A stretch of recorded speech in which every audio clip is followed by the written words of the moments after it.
Class நான் uncle கூட 2019 travel பண்ணுவேன். லாஸ்ட் கிளாஸ் அங்கிள் ஃபர்ஸ்ட் எடுக்கும்போது நான் அதுலேருந்து புரிஞ்சுக்கிட்டது. ஷார்ட்டாக இப்போ எல்லாத்துக்குமே வந்துட்டு லென்த்தாக சொல்கிறான், அவங்க யாருமே அதை பார்க்க மாட்டாங்க. ஈவன் ஒரு சமையல் கூட ஒரு 20 நிமிஷம் பண்ணாலும் அந்த ஷார்ட்ஸ் ஒரு 30 செகண்ட்ஸ்னால் நமக்கு ஒரு ஆர்வமாக ஃபஸ்ட் எடுக்கவே கிளிக் பண்ணுறோம். அதே மாதிரி தான் அங்கிளோட இந்த 2 நாள் ஸ்பீச்சுமே இது உட்காந்து எவ்வளோ வருஷம் எவ்வளோ மாதம் சொன்னாலும் நமக்கு என்னமே அந்த டைம் தான். ஸோ அதில் நான் உங்களுக்கு ஷார்ட்டானா மனதளவில் நாம் முரண்படாமல் இருந்தால் அதுதான் ஞானம். இதுதான் நான் அந்த 2 நாள் கிளாஸ் ஒரே வார்த்தையில் சுருக்கி சொல்லணும்னா இதுதான். நம்ம எப்போவுமே நம்ம மனசை நம்ம ஜெயிக்கணும்னு நம்ம தோத்துட்டே தான் இருப்போம். ஓகே, நான் தோல்வி அடைஞ்சிட்டேன்னு ஒத்துக்கிட்டாவே நம்ம அங்கேயே நம்ம எல்லாமே முடிஞ்சுது அங்கேயே.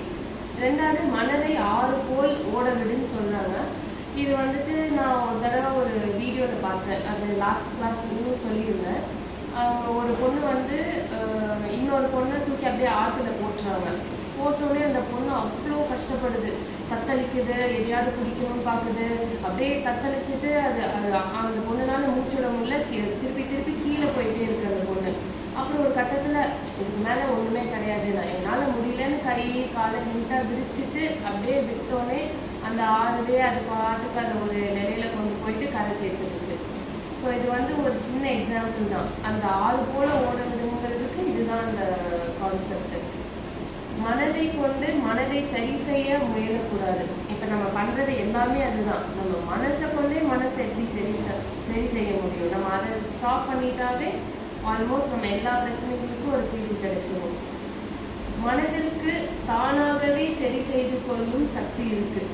இப்போ நான் MBBS முடிச்சிருக்கேன். ஆனால் இப்போ எனக்கே ஒரு ஃபீவர் ஒரு கோல்டுனா நான் டக்குன்னு அடுத்த நாளே போயிட்டு நான் ஒரு மாத்திரையோ இல்லை ஏதாவது இன்ஜெக்ஷனோ நான் பண்ண மாட்டேன். நான் ஒரு 3 days அதை விட்டுருவேன். 3 daysல அதுவே சரியாக போயிடும். இப்போ அதுக்குன்னு நம்ம 3 days இன்னும் 5 days 10 days அப்படி விட்டால் இப்போ இருக்கிற காலகட்டத்துக்கு அது சரி. ஏன்னா வைரஸ் அந்த மாதிரிலாம் இருக்குது. ஸோ நம்ம போய் என்னன்னு பார்த்துட்டு அதுக்குண்டான மாத்திரை எடுத்துக்கணும். ஆனால் நம்ம மனிதர்களோட வாழ்க்கை அவ்வளோ ஃபாஸ்ட்டாக இருக்குது. நமக்கு ஒன்று வந்தால் அது ஓகே, ஏன் வந்திருக்கு, நம்ம பாடிக்கு தேவை ரெஸ்ட்டு. இப்போல்லாம் ஹோம் மேக்கர்ஸ்லாம் அவ்வளோ ஒரு டயர்டாக இருக்காங்க. அவங்களுக்கு அந்த ஃபீவர் வரதே அவங்க பாடிக்கு ரெஸ்ட்டு வேணுங்குது. அதை புரிஞ்சிக்காமல் நம்ம டக்குன்னு ஒரு மாத்திரை போடுறதோ.